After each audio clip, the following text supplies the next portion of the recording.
Bonjour la France sur Europe 1. C'est l'heure des conseils du docteur Gérald Kierzek, c'est l'heure de Bonjour Docteur. 100 000 milliards de bactéries. Ne croyez pas que l'on oublie. Matin au soir, soir au matin, on s'occupe de vos intestins. Les petits chanteurs à la gueule de bois, ça s'appelle la bactérienne. Et oui, l'intestin humain contient en moyenne 100 000 milliards de bactéries. Cette flore microbienne est essentielle à notre bonne santé. On va voir comment ça fonctionne avec vous, docteur. Bonjour. Bonjour Daphné, bonjour Bertrand et à tous. Bertrand, il a peut-être un problème de microbiote d'ailleurs. Ça doit être ça. C'est quoi ces bactéries qui se baladent dans notre intestin ? Ça fait peur quand on parle comme ça de 100 000 milliards de bactéries. Il y a 400 espèces de bactéries différentes. C'est ce qu'on appelle la flore intestinale, tout simplement. Alors le nom scientifique maintenant c'est microbiote, mais pendant des décennies on a dit la flore intestinale qui doit être équilibrée, attention, il faut manger des yaourts, etc.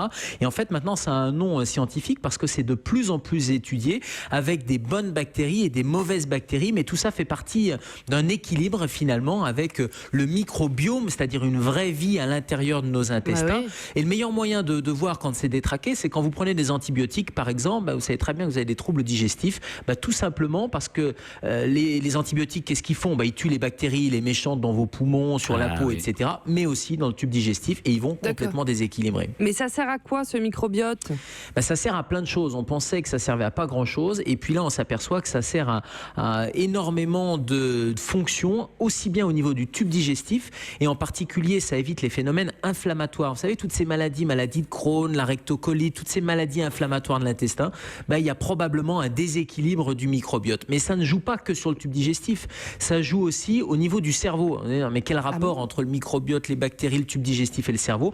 En fait, il y a un axe très direct entre le tube digestif et ce microbiote et le cerveau. Et par exemple, la sérotonine, qui est un médiateur qu'on pensait, qui est impliqué dans les dépressions nerveuses, on pensait que c'était dans le cerveau que c'était produit. Mais en fait, 95%, c'est produit non pas en haut, mais produit en bas dans le microbiote. Ce qui veut dire que notre alimentation et notre tube digestif, ça va jouer sur notre humeur, sur les maladies psychiatriques, sur les maladies de l'intestin, sur les maladies articulaires avec tout ce rôle inflammatoire, bref. Mais il y a même un article ce matin sur le site du Figaro qui dit que ce microbiote pourrait prévenir certaines maladies comme l'obésité. Comment vous nous expliquez ça ? Exactement, l'inflammation, c'est exactement ce qu'on vient de dire, c'est-à-dire que le rôle inflammatoire avec les bonnes bactéries, les moins bonnes bactéries, tout ça participe avec ce déséquilibre à une inflammation locale et en fait les gènes des bactéries, ça va même plus loin, jouent avec l'hérédité, avec nos propres gènes et donc on sait que l'obésité c'est l'alimentation, c'est le manque d'activité physique, mais c'est aussi une grosse part héréditaire. Et en fait, cette part héréditaire, elle serait liée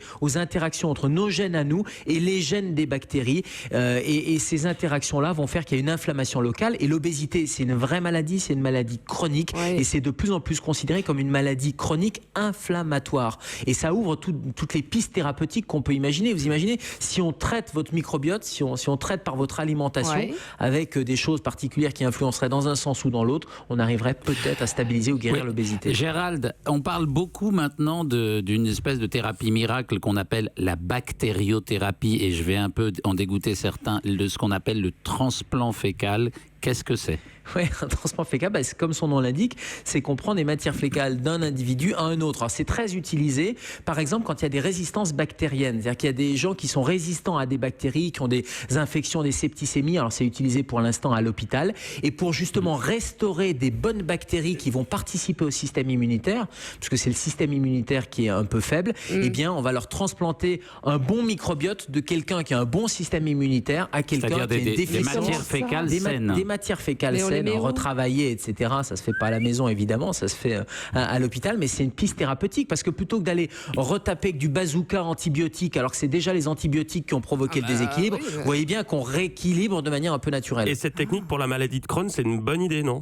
Alors pour la maladie de Crohn, c'est autre chose, c'est plutôt par la bouche qu'on va proposer des prébiotiques ou des probiotiques. C'est quoi les prébiotiques et les probiotiques ? Alors les probiotiques, c'est des bactéries qu'on va vous donner, des bactéries toutes faites. Le meilleur moyen de prendre des probiotiques, c'est de prendre des yaourts yaourt parce que tout ce qui est produits laitiers fermentés, par définition, il y a ces probiotiques à l'intérieur. Et les prébiotiques, c'est pas tout à fait la même chose puisque c'est un peu le carburant pour les probiotiques, c'est le carburant pour les bactéries. Et vous en trouvez dans les fruits et les légumes.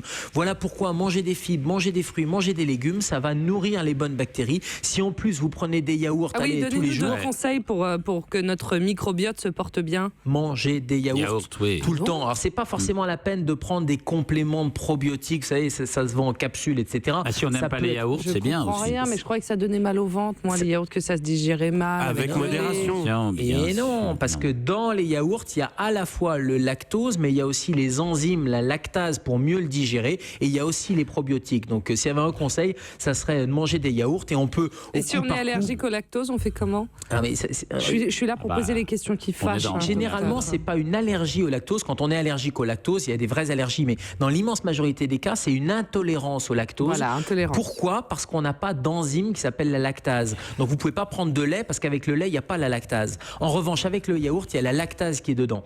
Par définition du yaourt. Donc vous pouvez être intolérant au lactose, ne pas supporter le lait, mais très bien digérer les yaourts. Mais le premier conseil, je pense, c'est de ne pas prendre d'antalgiques, d'antibiotiques, etc., sans avoir bien mangé en même temps, quoi. Alors, si vous avez besoin d'un antibiotique, il faut prendre un antibiotique. Mais il faut rappeler du slogan, c'est pas automatique. C'est aussi pour ces raisons-là. Mais quand on a besoin, on en a besoin. On respecte bien la durée de posologie. Et puis surtout, on peut prendre à ce moment-là un peu des compléments de probiotiques, des levures qui vont permettre d'éviter d'avoir les effets secondaires des antibiotiques. Merci beaucoup, le docteur. transplant fécal. Voilà, très bien. Merci beaucoup, docteur. Merci, docteur Wiesmann aussi. Europe.